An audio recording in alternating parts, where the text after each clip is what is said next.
Welcome to the Sustainable Act, Tehya. Thank you so much for having me. Oh my god, thank you. You're our first podcast, in-person video podcast in LA, so I'm so excited. Yay, I'm a long-time listener, first time being here. Oh my gosh, I'm so excited. I think this has been something I had hoped to do, a sit-down interview with you for years now, ever since I met you. You're literally so cool, and I'm glad this worked out. We're here in LA. We're a little sweaty, but a little warm. Yeah, that fan turning off for the cameras. Yeah. We'll make it through. Yeah. Oh my gosh. Okay, so how have you been? I've been good. It's been a busy many months. Yeah.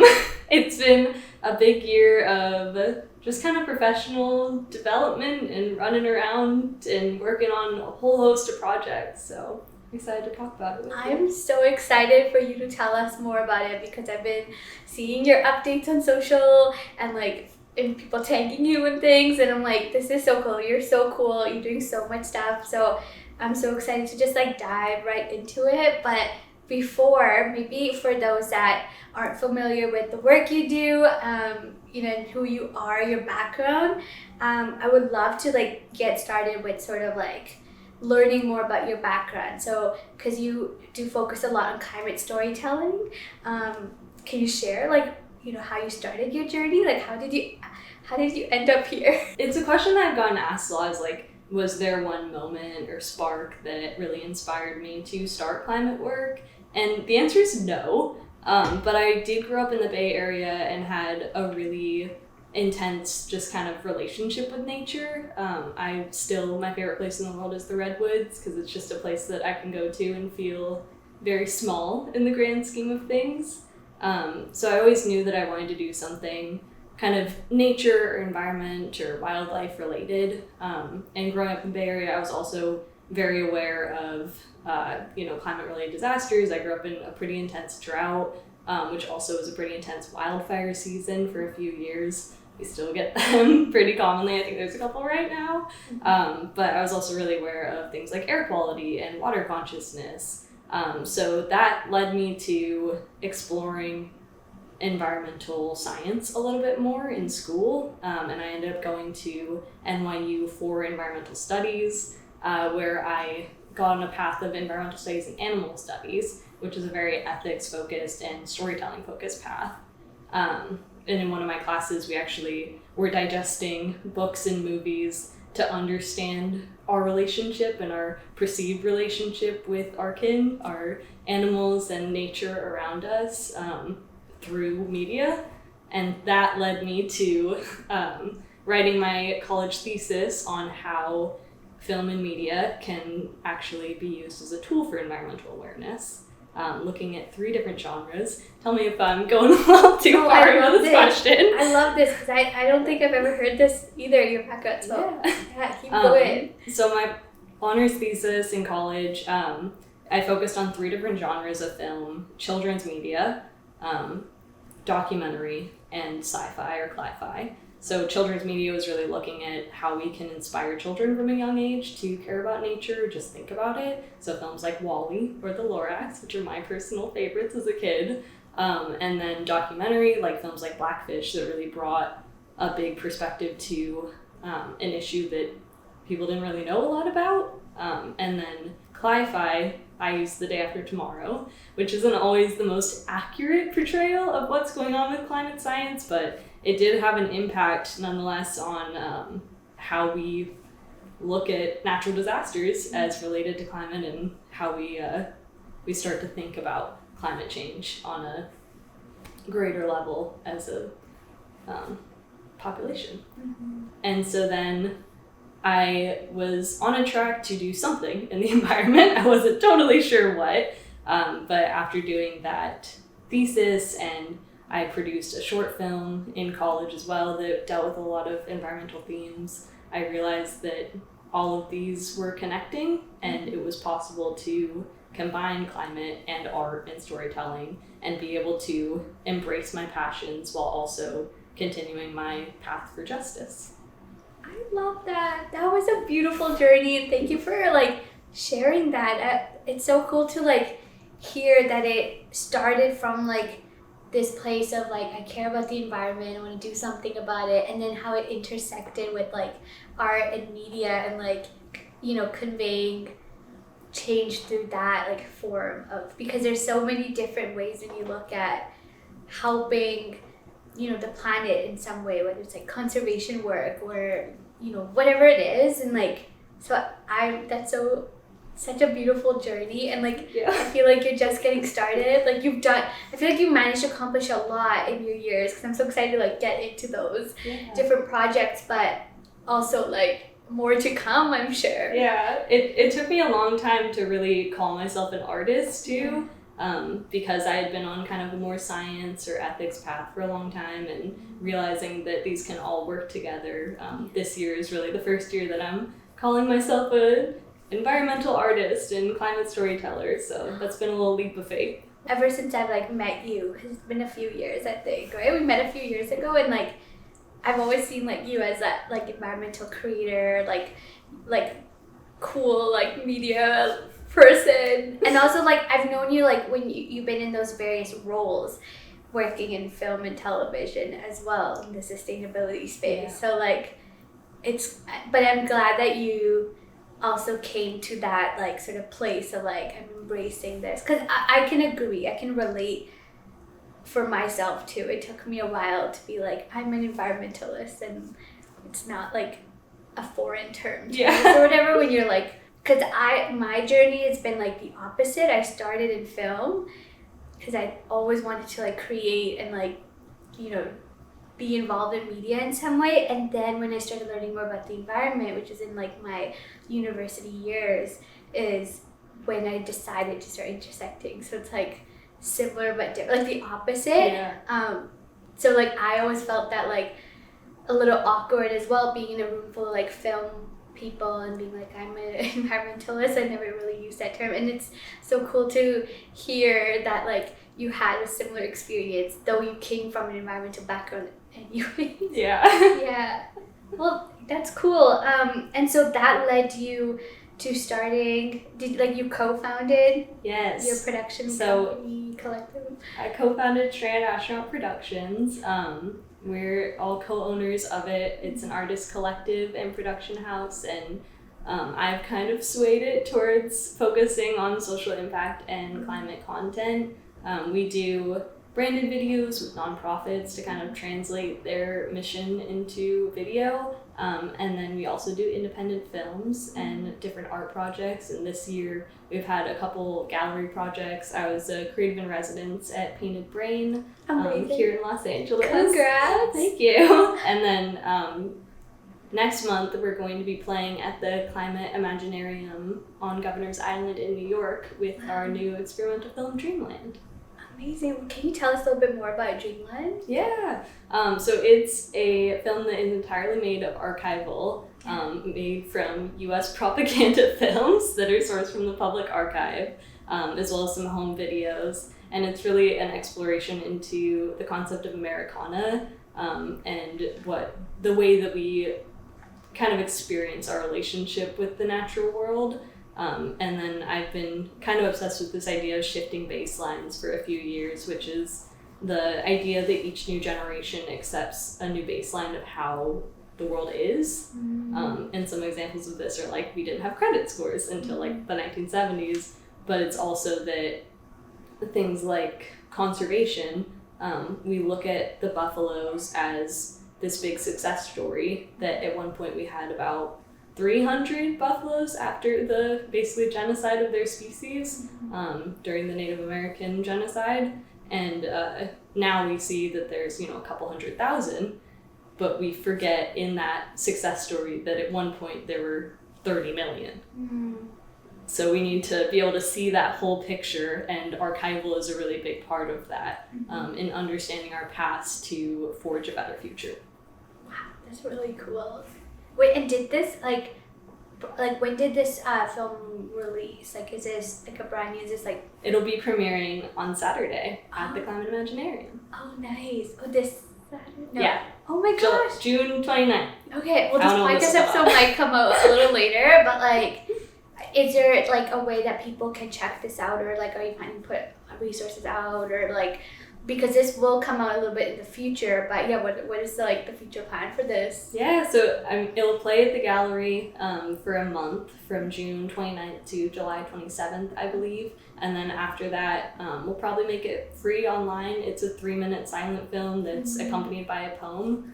Yeah. So it will be pretty accessible, and maybe we'll create some materials around it. I'm not totally sure yet. I love it. Well, that sounds really amazing. And I feel like, when we talk about like all this like important work, and like I feel like when, even from a personal experience, like we're celebrating, all the amazing accomplishments that come with making impactful projects like this.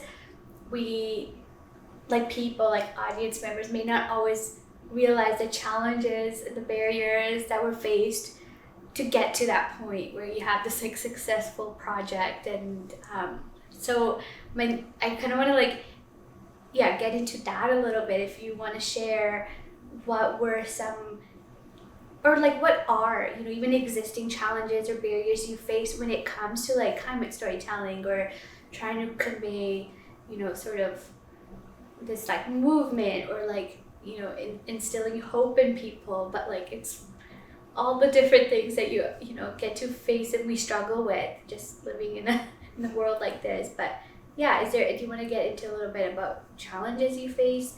I'd say the number one challenge right now is funding. Yeah. The entertainment industry is not okay. It's a struggle right now to get anything made. So especially with climate stories, when you're already pushing a new genre and idea, it's tough. And there's a set number of grants that are really available for these kinds of stories. And they're just overwhelmed. This year I've gotten so many messages back from grants that say, we got 3 times the amount of expected applications this year. And I think that it's an issue of diversity of funds, that we're really relying on these, 5 grants now that everyone's applying to.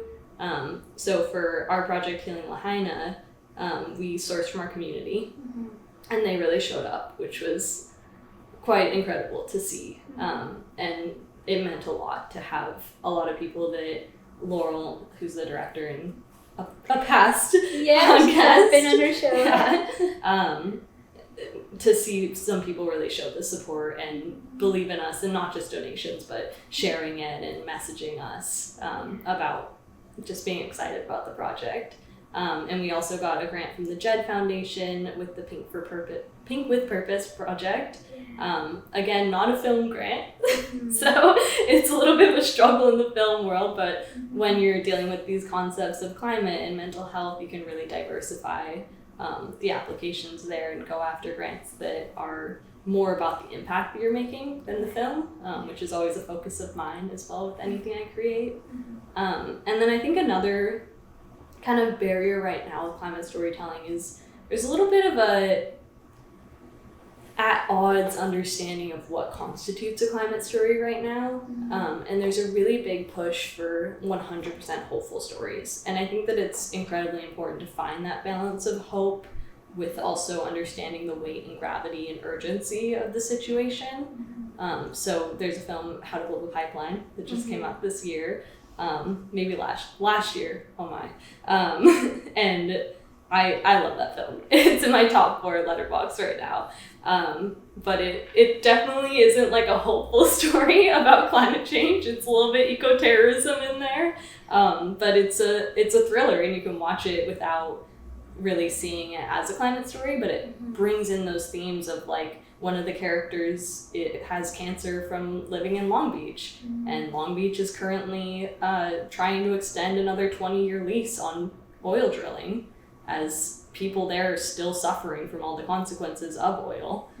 There's a character that's dealing with eco-anxiety. There's a character that is trying to protect his indigenous lands. So there are all these themes that can kind of intersect through a story that might not be the perfect climate story, or might not be this 100% happy story, but it can have these elements of really understanding the weight of the climate crisis.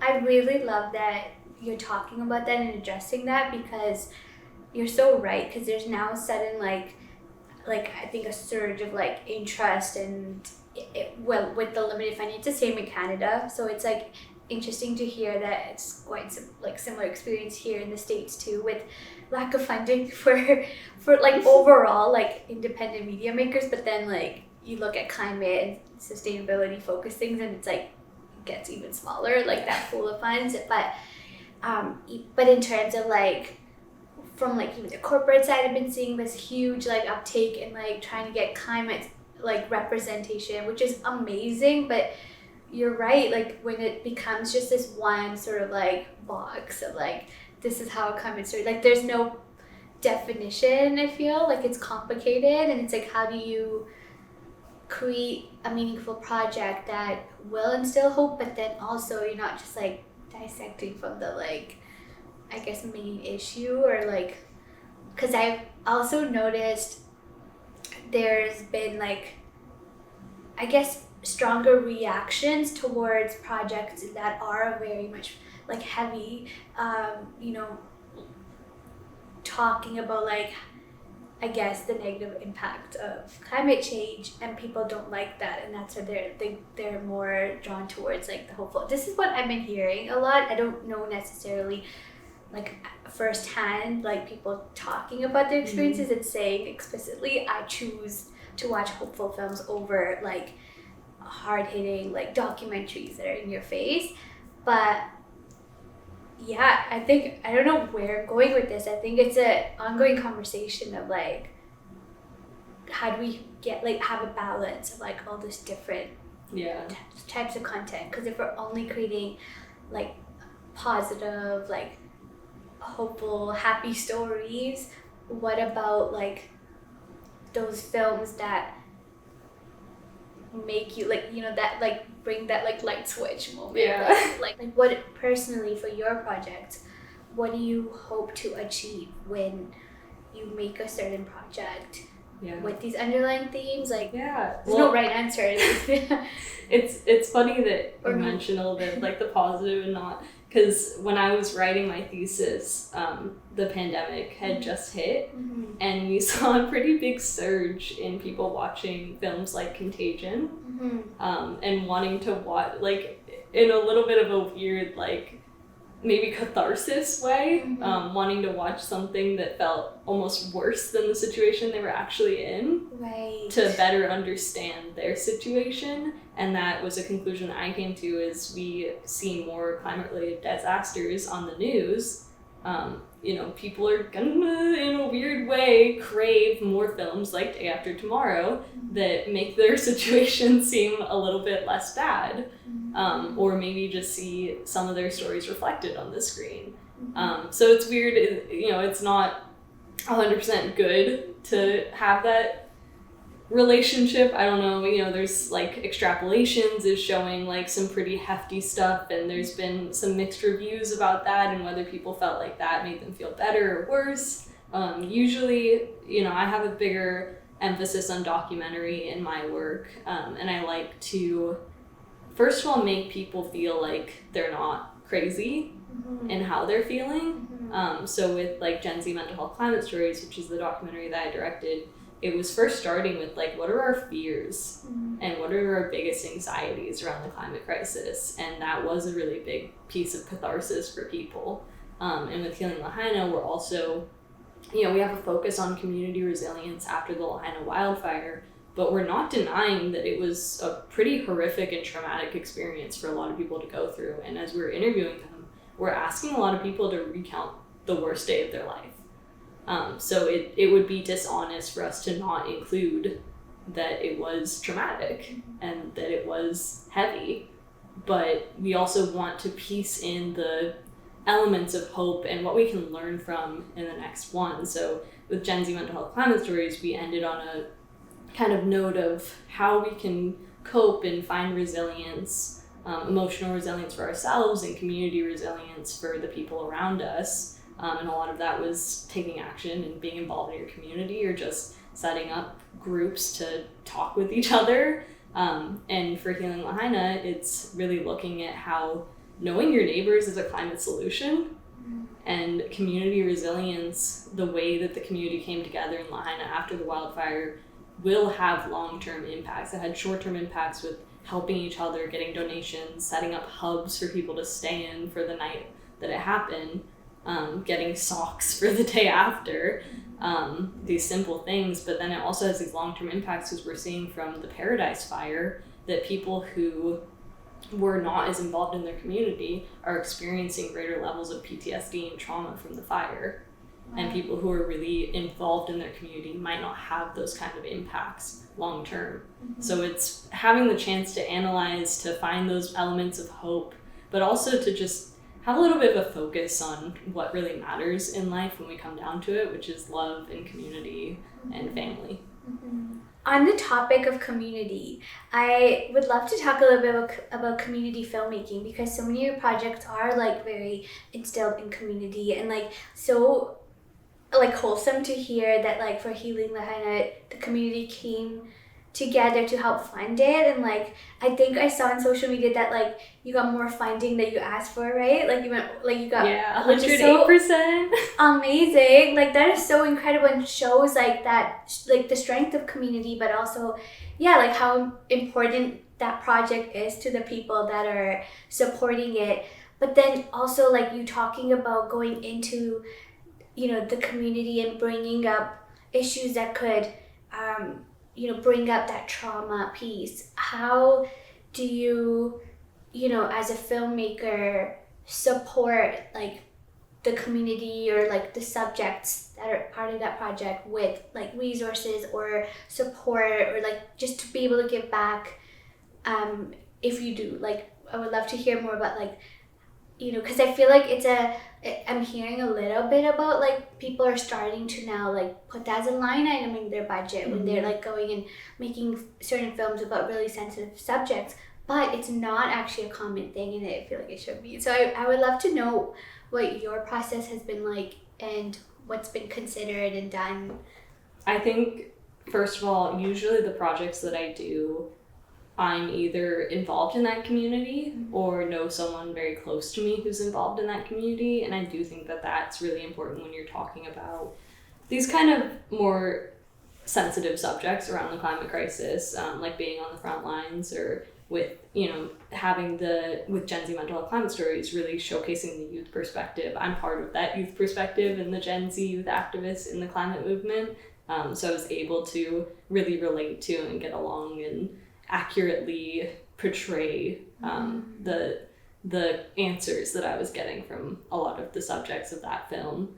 And one of the ways that we've supported that community, not just really trying to highlight all the organizations they were working with, but also having a community screenings campaign. So we did over 75 community screenings across 16 countries, I think. And for each of those, I gave the offer of having one of our subjects speak and kind of continue the conversation and discussion. And they were compensated for that. So it's a way to get around the, you know, tricky subject of paying your subjects, but still wanting to support them in their work as climate activists, youth climate activists, who are usually very unpaid on their projects.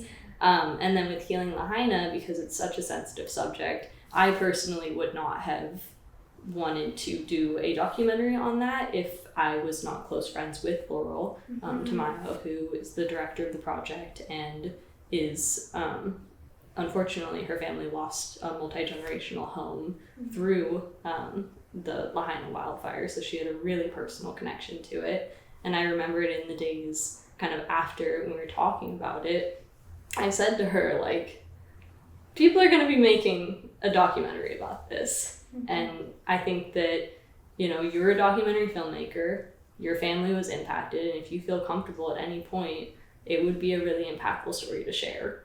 And we had a lot of conversations about how to do it in a way that was not in any way kind of re-traumatizing the community or using the community for personal gain, because that's not at all what we would ever want to do. And that's why it's really centered around her family. And it's a family that we can all relate to. It's a family that has the little, quips at each other. They tease each other, but at the end it's all just love for each other. And in a lot of ways, Lahaina is a family, and it's a very loving family that teases each other, but at the end it's all being there for each other. And when we set out to make that documentary, we started, before considering subjects, pastor family, before considering anything else, with what are our 3 impact pillars. And the first one is supporting Lahaina wildfire survivors and supporting the community. And that has always been at the forefront of every decision we've made, is keeping that number 1 kind of North Star in mind. Number 2 is destigmatizing climate change and mental health, especially after climate-related disasters, because there is a lot of trauma that can happen from losing your home or losing a loved one, or just being affiliated with and seeing your hometown destroyed. And a lot of the subjects that we talked to were very open about their mental health and how they felt, the days after, the weeks after, and even now, still have their moments, still get anxiety about it, still look out. They still haven't, rebuilt the town, so they look out at what is basically, the remnants of houses that people lived in. And so we really wanted to talk about coming together and how you can seek support and not, have that stigma around it, that mental health is something that you should be ashamed of, because it's something that we all experience, and with climate change especially, it's going to be a lot more prevalent in our communities. And then our third pillar is encouraging global climate resilience. There's a lot with that fire that could have been prevented. There's no blame that we're trying to put onto anyone. It's hard to, prepare for the deadliest modern U.S. history wildfire, but there could be a lot more for all of us to be prepared for disasters. We need those go bags. We need to know how to fight a fire. We need to know how to do search and rescue. There's going to be more natural disasters in our life because of climate change. They're going to be accelerated, and we just need to be prepared for it. And part of that climate resilience is also knowing your community and being there for each other. So those are our 3 impact pillars that we've kept in mind throughout the entire process. And now that we've gotten to the point where we're reaching post-production and getting to the point where we're going to be premiering, hopefully in the next couple of months, we're really focusing now on our impact campaign and formulating those relationships with organizations that are on the ground right now, helping Maui fire survivors, who are, initiating local organizations that are trying to reintegrate native grasses and native plants into the kind of landscape there, because a really big part of the fire was that it was a lot of invasive grasses from the sugarcane plantations that led to that dryness and that spark.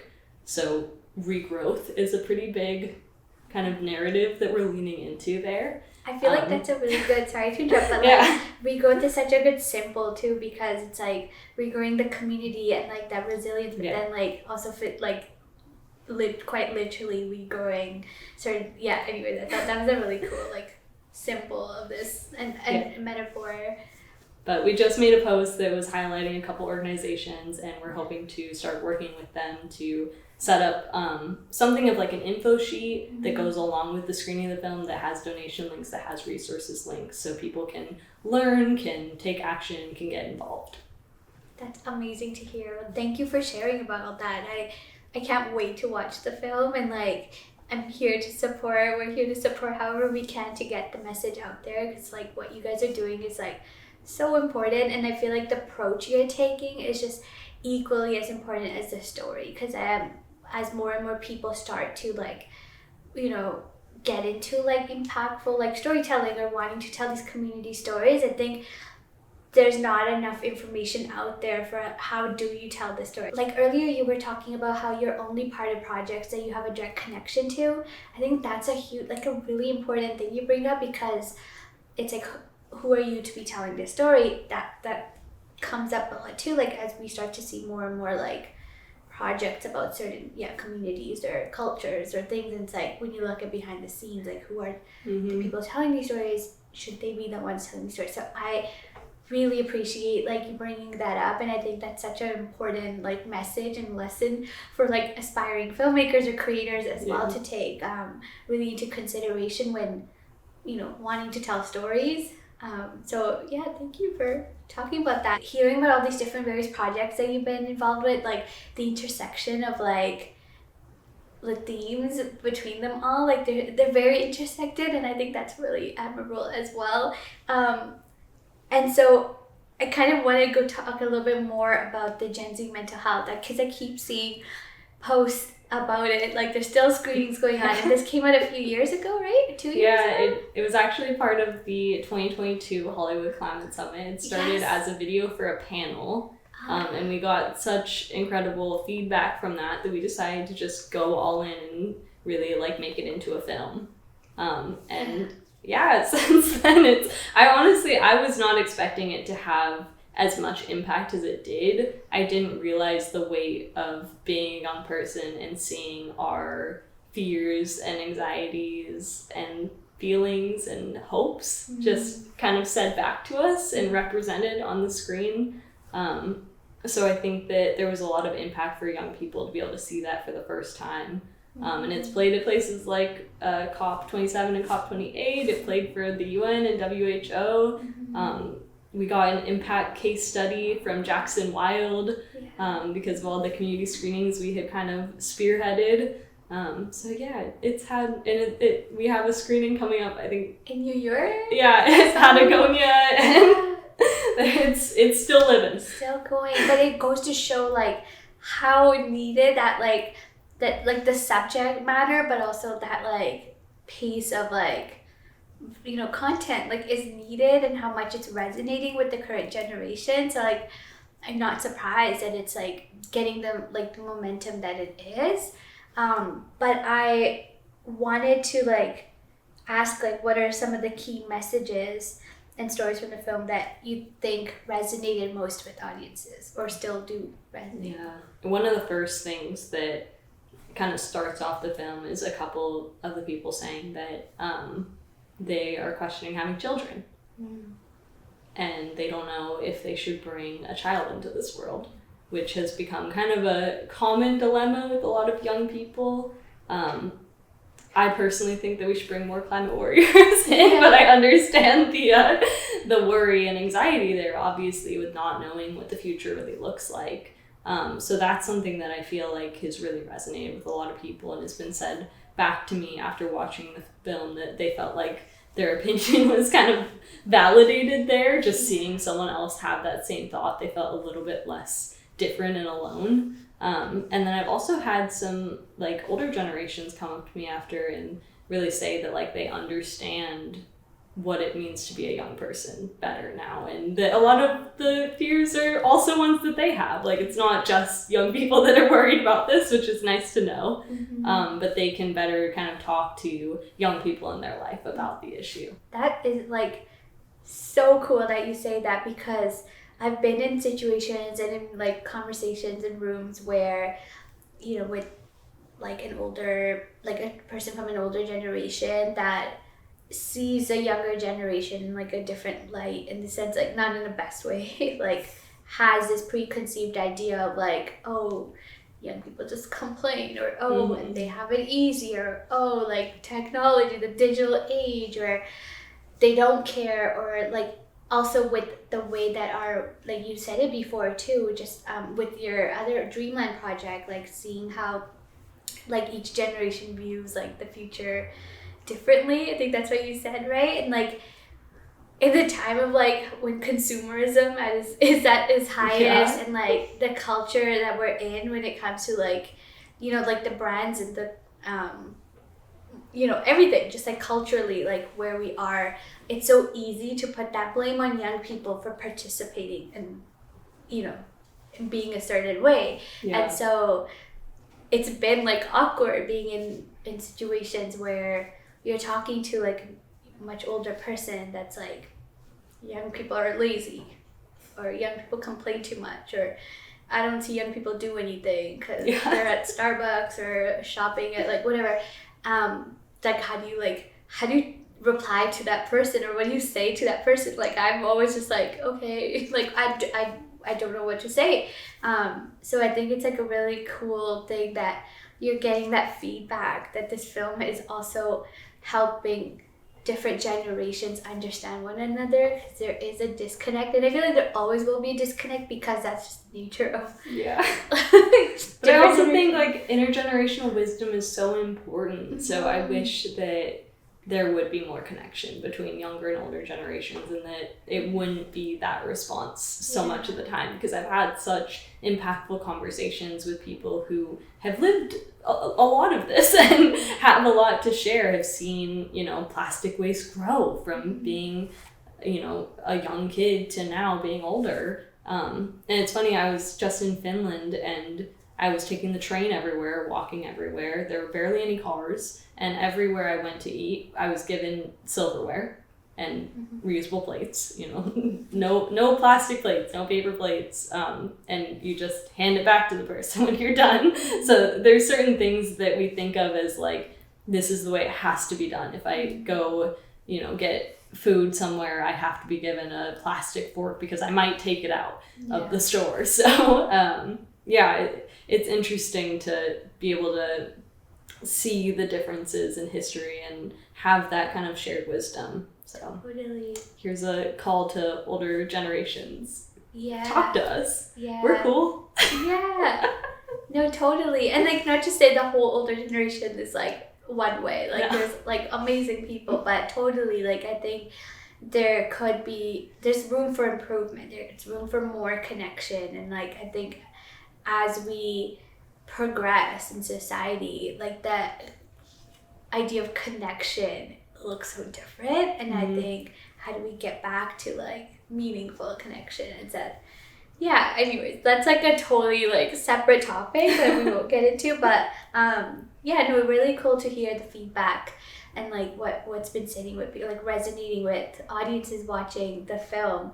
I think when we talk about like tokenizing, I think the younger generation is experiencing that in some ways, in many ways, because organizations are trying to diversify, like you were saying, but when it's like a single young person, or like the young person or people are not being supported in a way that like is authentic and like genuine, I feel like that you're setting them up for failure. I was also the youngest person, and over time, like, that led to like really extreme burnout because I was never understood or supported in a way that I could have been, even after sort of asking. Because we are doing things that we're passionate about a lot of the times in these positions, it's harder for us to both recognize our own burnout, but also to reach out for support or, you know, ask for help from the organizations that we're working for in a lot of ways, or to even quit a job if it's turning toxic, because we care so much about what we're doing, and usually we're working with people that are very cool as well and care, and we're always working towards a greater good, and that can sometimes be weaponized against us for just not understanding when a situation for us is maybe not good for our own health, and we could be doing more outside of that. And I know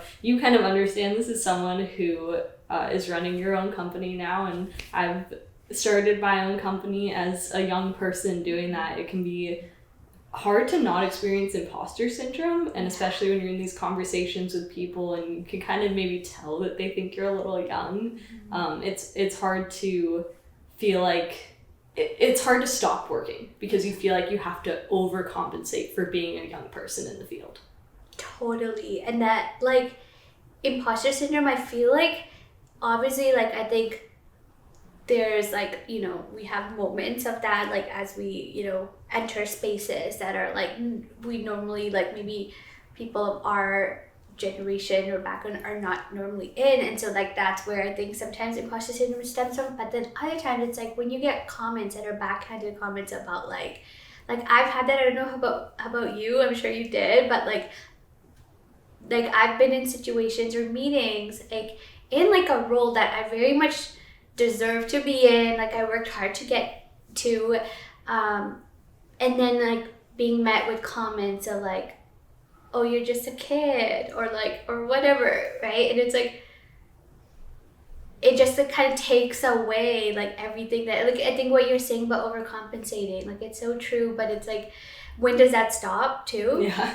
Because like, I still experience that. It's been like, I've been working in the industry for, I don't even know, like 5 years now, 6 years. And it's like, when will that stop? Because the older generation's always going to see the younger generation as like, they're just young. But then like, whenever I do have like an experience of someone really truly like valuing what I'm bringing to the table or my expertise, like it's refreshing, but it's also like takes me back a little bit too, because you're like, whoa, you're not seeing me as like for my age, but you're actually seeing me as whatever, like I feel like there's a huge opportunity for us to change that, and not us. Yeah, and well, this is kind of one of my biggest pieces of advice that I give to people, and I try to tell myself too, is that it's great to search for mentorships and to look up to people, but at the end of the day, you want to be surrounding yourself with people who are at your level, who care about the same things that you do, who are as hard of workers as you are and as ambitious as you are, and that you really like, you enjoy working with, because as you both grow together, you're going to want to bring each other along for your fun little adventures. If someone gets a show, they're going to want to bring you on as a climate consultant, or, there's a lot of ways for us to build a community together and stick together.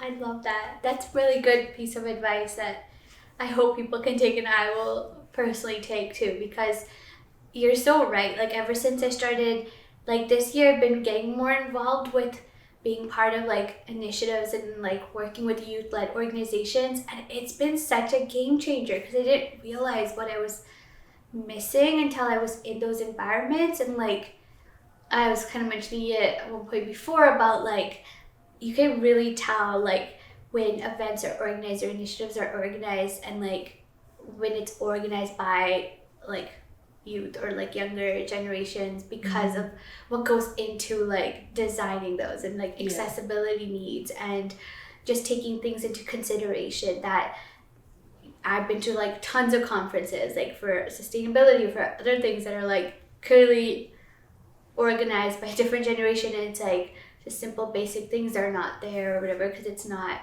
seen as important, and it shouldn't be like, oh, we're more demanding or anything. I think we're getting more progressive, and that should be like taken into sort of like having that accountability. And but ever since I've been surrounding myself by more youth-led leaders and organizations, like it's so refreshing. Like I feel more excited about the work I'm doing, and like you said about community, like it can get quite isolating, I'm sure, like in your work too, like when you're dealing with such like hard experiences, or like trying to like tell these stories, like can get hard. And so when you have that community to rely on, I feel like it makes it that much more worth it, right? Would you say? And I was just at the Aspen Ideas Climate conference as part of the Future Leaders Climate Fellows. And the first 2 days of the conference were mostly youth-led workshops. And we were all just kind of in conversation with each other, and just hearing from everyone all the incredible things that they're working on, the organizations they're working with, and just sharing stories. I felt so much hope and just exhilaration for the future, because I know that these are the people that are going to be basically in camaraderie with me in this fight against climate change. Yeah, I love that. It reminds me of like I did a video recently where we interviewed a bunch of youth, and we asked them what brings them hope. All of them in one way or another said something about young people bring them hope. And I like you say that, and I think that's so uplifting, and like such a good reminder that there's like such an opportunity here to like keep engaging those youth, but take care of youth too. Yeah. So those that have the power and are like in those positions of power, like how can they like take care of that next generation and like support them with the tools needed. We're talking a lot about like experiences for youth, another experience that youths face a lot, and you've talked about in your film, is climate anxiety. So what strategies do you recommend for coping with climate-related stress? Yeah, so I'm actually working on a documentary right now. I just flew to Finland to interview this researcher, Dr. Panu Pikala, who is really incredible. He just created this process model for eco-anxiety and ecological grief. And it's really looking at how we take in our emotions around ecological grief and cope and change into kind of existing within the climate crisis. And so getting to talk to him about a lot of the coping strategies for dealing with climate emotions, he really shifted my perspective on eco-anxiety and what I was labeling as negative climate emotions, saying that it's not really this black and white, like negative and positive. It's a spectrum, and they can exist together. And we experience, climate grief because we experience love for the people around us and for the environments around us. And you can't have those as two separate things. They're connected. So we're having these fears and anxieties because we have hope and love. And we can have this whole spectrum of climate emotions. We can experience climate joy together, and we can also grieve together in community spaces. So I think that the coping strategies are really personal for each person.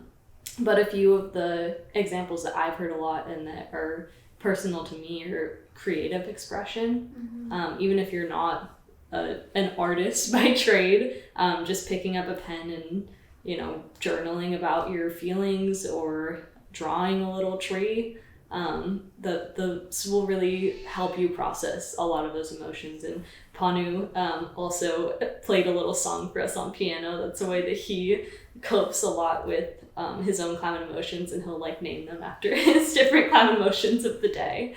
And then also being together in community is a big one.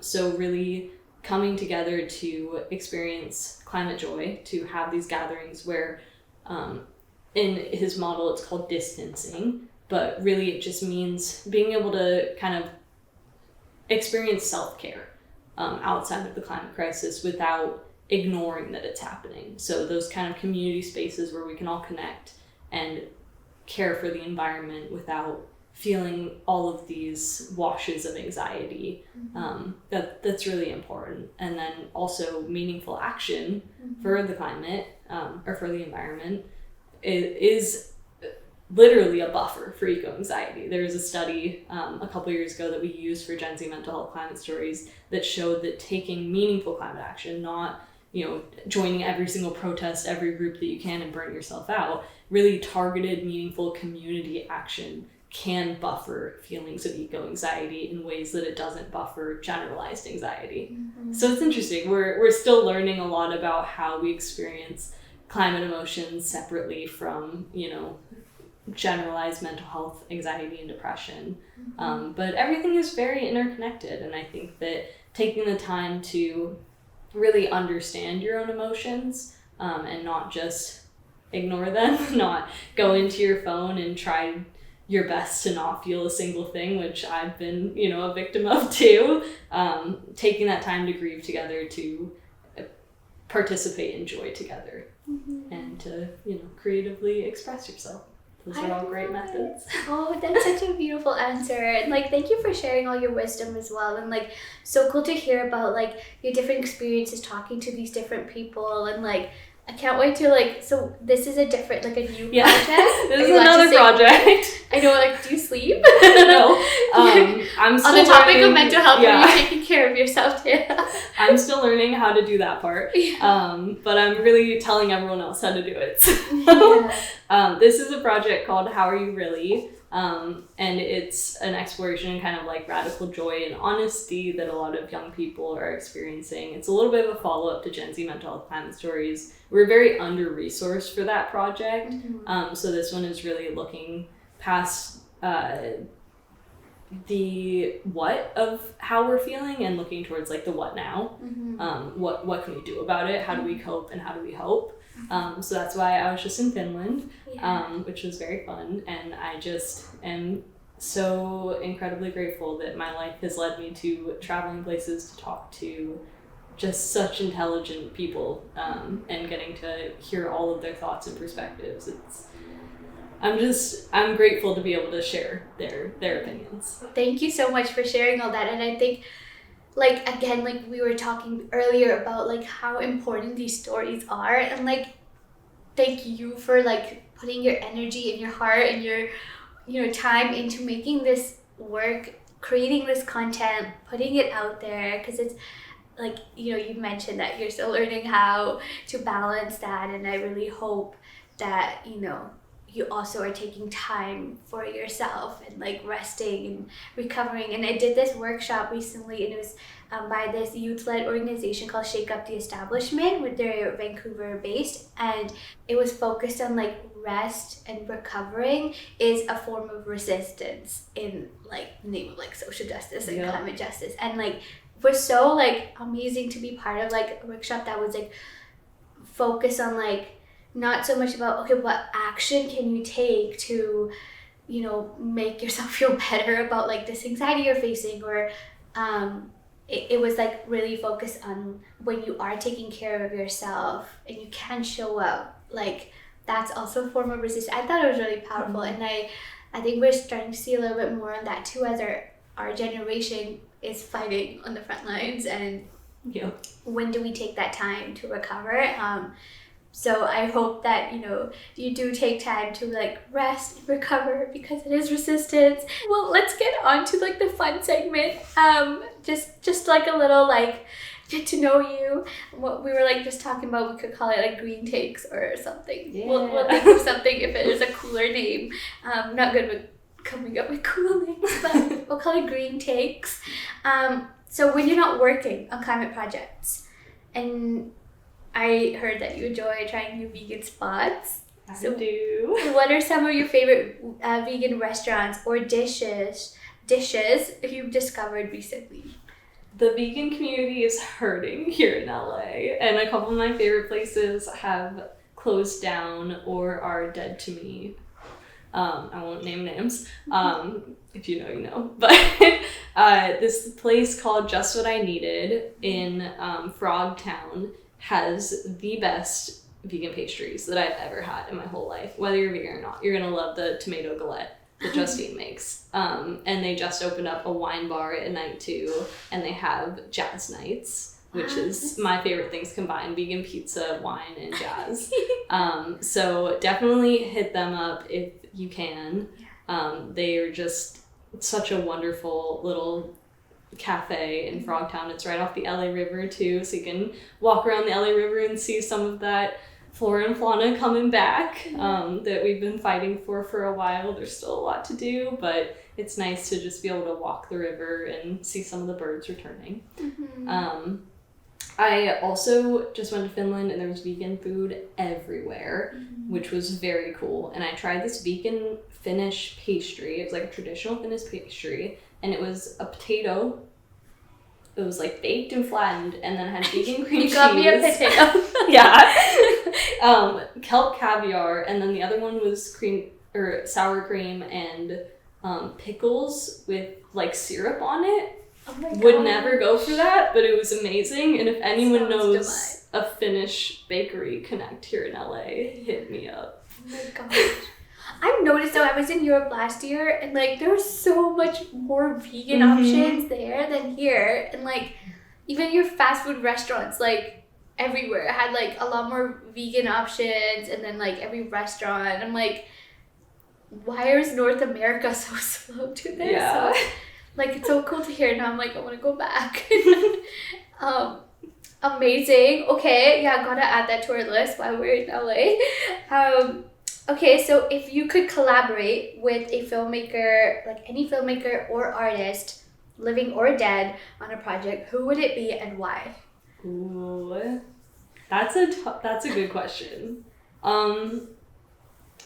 This is a bit left field, but I would love to make a climate absurdist film with Charlie Kaufman. I just feel like that would be so sick. And his short film, Jackals and Fireflies, that's available for free on YouTube, is like another top 4 Letterboxd, if this is the Letterboxd interview. So we have to like link your Letterboxd. Yeah. And I met him when I was like 14 on a studio tour when I was like figuring out if I wanted to do film in LA. But I didn't know who he was at that point, so I feel like I need a do-over to actually meet him and appreciate his work. I love it. Oh, amazing.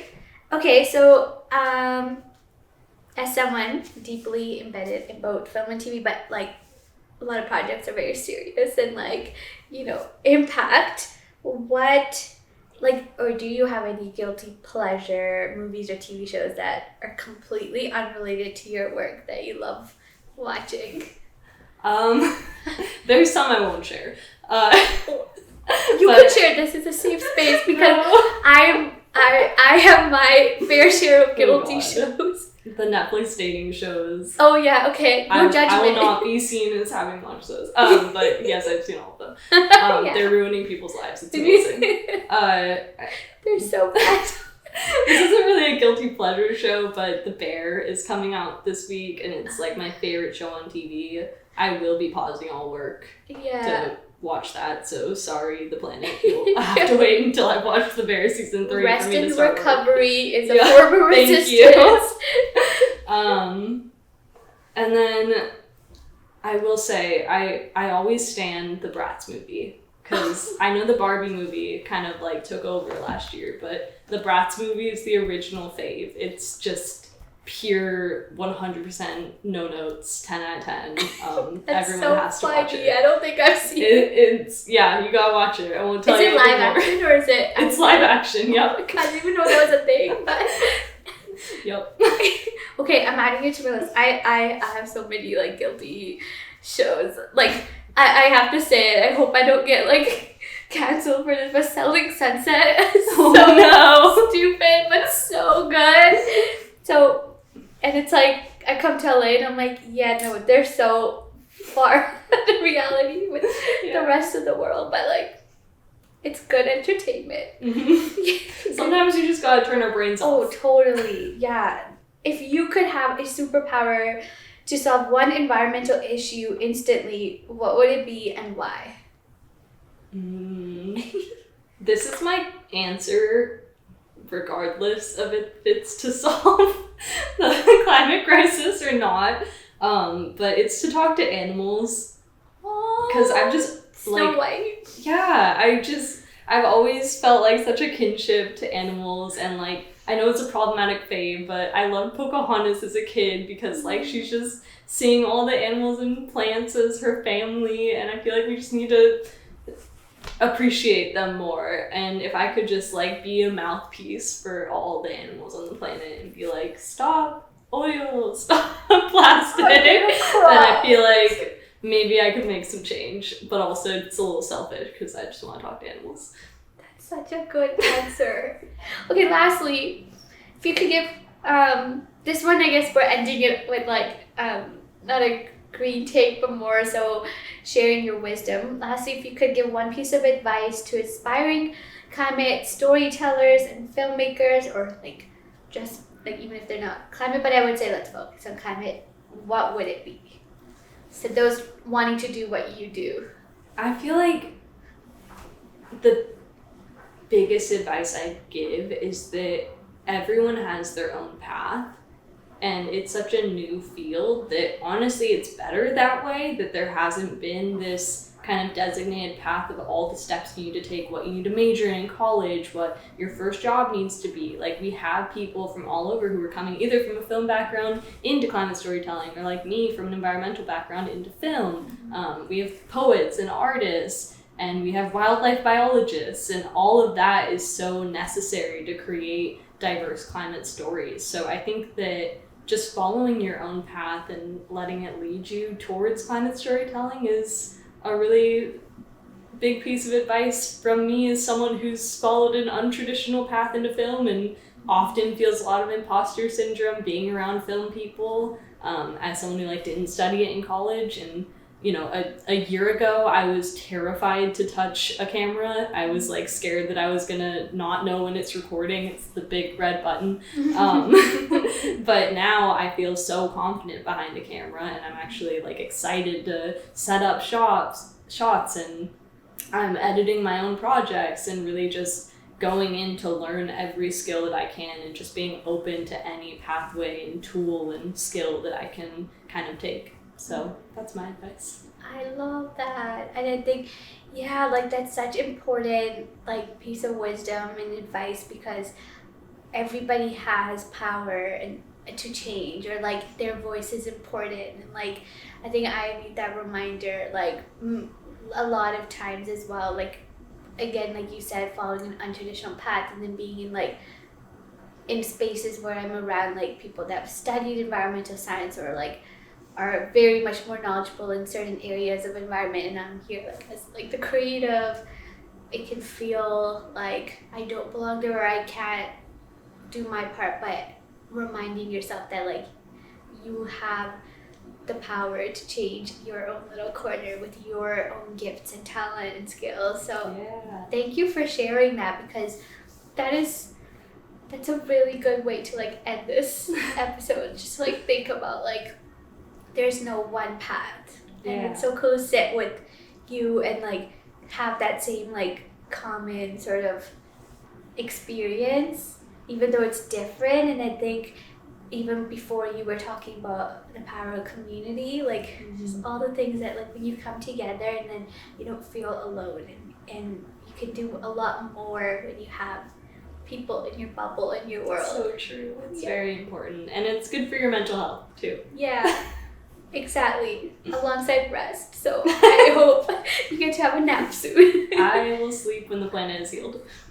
Sorry, that was bad advice. Damn. Don't take that. Rest and recovery is No, you should take rest. Take breaks. It's important. Don't burn yourself out. Yeah. Thank you for correcting yourself. No, this is so great. Thank you so much for coming on to the podcast and like spending your time, which I know like doing so much. So I just want to show like I'm so appreciative that I get to like sit down with you. I get to talk to you and learn about all this, but that I also get to be in your little corner, you know, getting to follow along all this work that you're doing. And I hope more people discover all these projects that you did if they haven't already. But clearly there's like a huge impact being made globally, and I think people are seeing that. So yeah, I'm so grateful to be in community with you. And when I'm talking about the people that I surround myself, that I care about and like working with and think they're very cool, you're part of that group, just so you know. I'm gonna cry.